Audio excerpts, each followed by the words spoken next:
Shalom, shalom, que Dios te bendiga muchísimo. Soy la evangelista del Señor Fausta Vivan Osa del Ministerio Evangélico de la Colombia de Wiesbaden, aquí en Alemania. Mi querido amigo, como sabes, hacemos meditaciones y luego venimos aquí a compartirlas contigo para la gloria de Dios. Decirte, mi querido amigo, que seguimos aquí nadando en este libro de Juan, capítulo 17.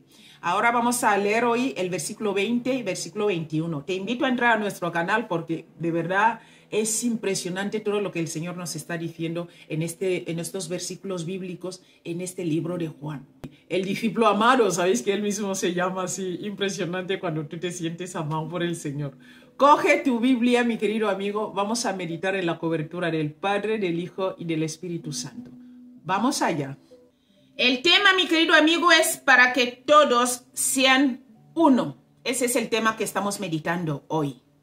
Dice así Jesús cuando estaba orando por sus discípulos, le decía a su Padre, versículo 20, mas no ruego solamente por estos, sino también por los que han de creer en mí por la palabra de ellos. O sea, lo que tú y yo hablamos, lo que tú y yo predicamos, los que van a creer, el Señor ya estaba orando por ellos, fuerte. Vamos ahí a meditar el versículo este. En este versículo 20 podemos ver que Jesús, aleluya, no se refiere solo a los discípulos presentes, o sea, los 12 que había escogido. Aquí ya eran 11, porque Judas ya no estaba aquí. Aquí ya eran 11. Aquí Jesús no solo se refiere a los 11 que estaban ya allí, sino también a las multitudes en todas las edades que creen en su testimonio. Lo que tú y yo testificamos de Cristo, todos los que lo creen, Jesús ya estaba orando por ellos. Esta es la primera parte. También dice, sino también los que han de creer, mi querido amigo, en mí por la palabra de ellos. Todos debemos llevar la palabra a otros. No es cuestión de quedarme en silencio. El evangelio es que todos tenemos que llevar la palabra a otros. Amén. Vamos a pasar al versículo 21. Para que todos sean uno, como tú, oh Padre, en mí y yo en ti.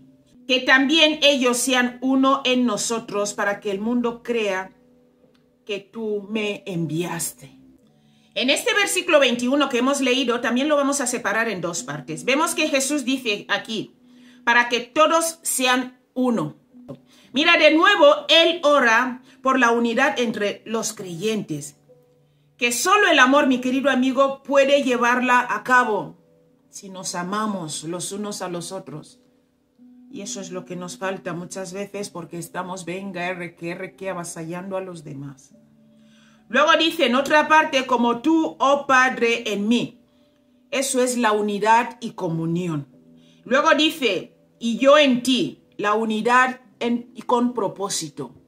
Que también ellos sean uno como nosotros, ¿verdad? Vemos aquí que este pronombre que dice aquí, nosotros, declara la Trinidad. Mi alma te alaba. Luego la gente dice que nuestro Dios no es trino. La Trinidad existe, mi querido amigo. Mira, para que el mundo crea que tú me enviaste. El Padre envía al Hijo al mundo, mi querido amigo, para salvar al mundo. Y el Hijo envía a sus discípulos al mundo con el mismo motivo, para salvar al mundo. No hay otro motivo aquí. El Señor quiere salvar al mundo a través de nosotros. Nosotros somos esos instrumentos. Por eso cuando te traigo las meditaciones es para que tú también lo compartas con otros. No te lo quedes para ti y digas, wow, qué buena palabra me ha tocado. No, escúchalo, medítalo y compártelo con otros para la gloria de Dios. La unidad por la que oró Jesús no era organizacional, ¿verdad? Sino más bien una unidad espiritual basada en permanecer en Cristo. Versículo 23, te lo voy a leer. Dice,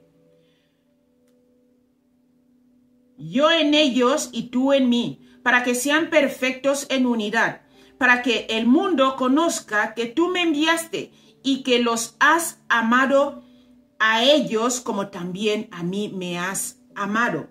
Entonces vemos ahí que esta unidad es espiritual. También vemos allí que la unidad a la que Cristo se refiere aquí es conocer y experimentar el amor del Padre, ¿verdad? Y la comunión con Cristo. Eso está en el versículo 26, te lo voy a leer. Dice, yo les he dado a conocer tu nombre y lo daré a conocer aún para que el amor con que me has amado esté en ellos y yo en ellos. Separarse del mundo. Eso está en el versículo 14 hasta el 16. Dice así el versículo 14. Dice, yo les he dado tu palabra y el mundo los aborreció porque no son del mundo, como tampoco yo soy del mundo. 15.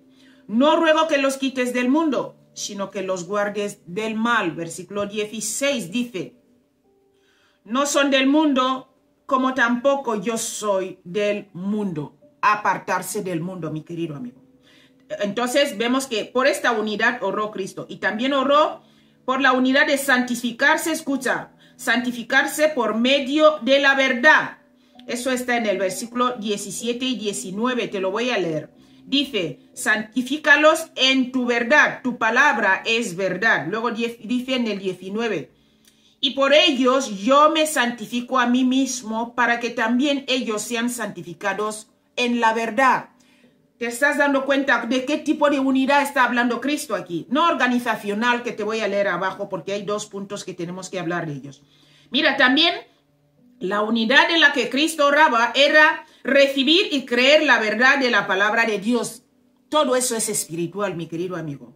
Y eso está en el versículo 6, te lo voy a leer de este mismo libro. Dice, he manifestado tu nombre a los hombres que del mundo me diste. Tuyos eran y me los diste, y han guardado tu palabra. Versículo 8 saltamos. Porque las palabras que me diste les he dado, y ellos las recibieron, y han conocido verdaderamente que salí de ti, y han creído que tú me enviaste. Luego dice, vamos a leer el 17, creo que ya te lo leí antes, mira, te lo vuelvo a leer. Santifícalos en tu verdad, tu palabra es verdad. Entonces vemos también que la unidad que Cristo habla ahí es santificarse por medio de la verdad.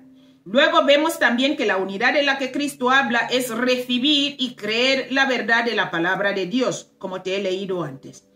Obedecer a la palabra de Dios, el versículo 6, como te he leído. Ellos han creído, ¿verdad? Estaba diciendo así.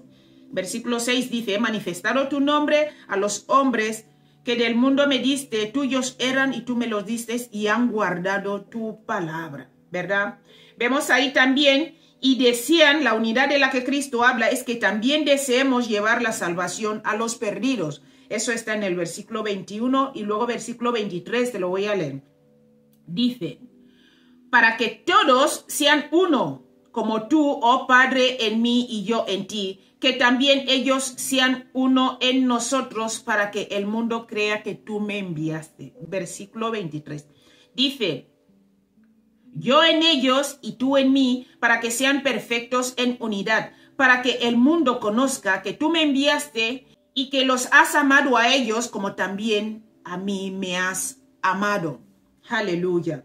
Si faltan esos factores que te he leído, no puede existir la verdadera unidad por la que Cristo oró. Aquí hay 2 puntos que quiero que hablemos de ellos. Mira, el primer punto. Jesús no pide que sus seguidores lleguen a ser uno, más bien que sean uno, que es un presente subjuntivo que implica acción continua, o sea, ser uno continuamente. Una unidad basada en su relación mutua con el Padre y el Hijo, y en la misma actitud fundamental hacia el mundo, la palabra y la necesidad de alcanzar a los perdidos. Tenemos que tener la palabra y la necesidad de alcanzar al mundo. Si la palabra no vive en nosotros, estamos perdiendo el tiempo, mi querido amigo. Por eso te voy a leer el libro de Primera de Juan, capítulo 1, versículo 7. Dice, pero si andamos en luz, como Él está en luz, tenemos comunión unos con otros y la sangre de Jesucristo, su Hijo, nos limpia de todo pecado. Amén. Entonces tenemos que buscar ser uno para que la sangre de Cristo nos limpie de todo pecado. Punto 2. Intentar la creación de una unidad artificial mediante reuniones, convenciones o aquello que exija organización compleja puede resultar, mi querido amigo, en una traición de la unidad misma por la que Jesús oró. Lo que Jesús tenía en mente es mucho más que reuniones de unidad o confraternidades artificiales. Es una unidad espiritual de corazón, propósito, mente y voluntad en los que están plenamente dedicados a Cristo, a la palabra y a la santidad. Por eso te voy a leer el libro de Efesios capítulo 4, versículo 3. Dice así: solícitos en guardar la unidad del Espíritu en el vínculo de la paz. Que el Señor nos ayude de verdad a guardar todo esto que hemos leído ahora. Porque no es fácil donde te avasallan. Yo entiendo que hay mucha gente que está siendo avasallada en sus iglesias. Hay gente que hasta ha decidido dejar de ir a la iglesia para orar en casa. Mi querido amigo, decirte que esto no es plan. Recuerda que Dios es el director de la película y nosotros los actores. No podemos cambiar al director si el director ya ha hecho un papel y lo quiere así. Nosotros como actores lo que tenemos que hacer es adaptarnos al papel. Que el Señor nos ayude a adaptarnos al papel que ya nos ha puesto y nos ayude a llevarlo como Él lo quiere. ¿Por qué? Porque si no vamos a ser muy malos actores y luego nos vamos a arrepentir. Todo lo que el Señor hace en nuestras vidas es bueno. Que Dios nos ayude a vivir en unidad como Él lo era con su Hijo y el Espíritu Santo. Que Dios te bendiga muchísimo, mi querido amigo, y nos vemos mañana si el Señor quiere. Hasta luego.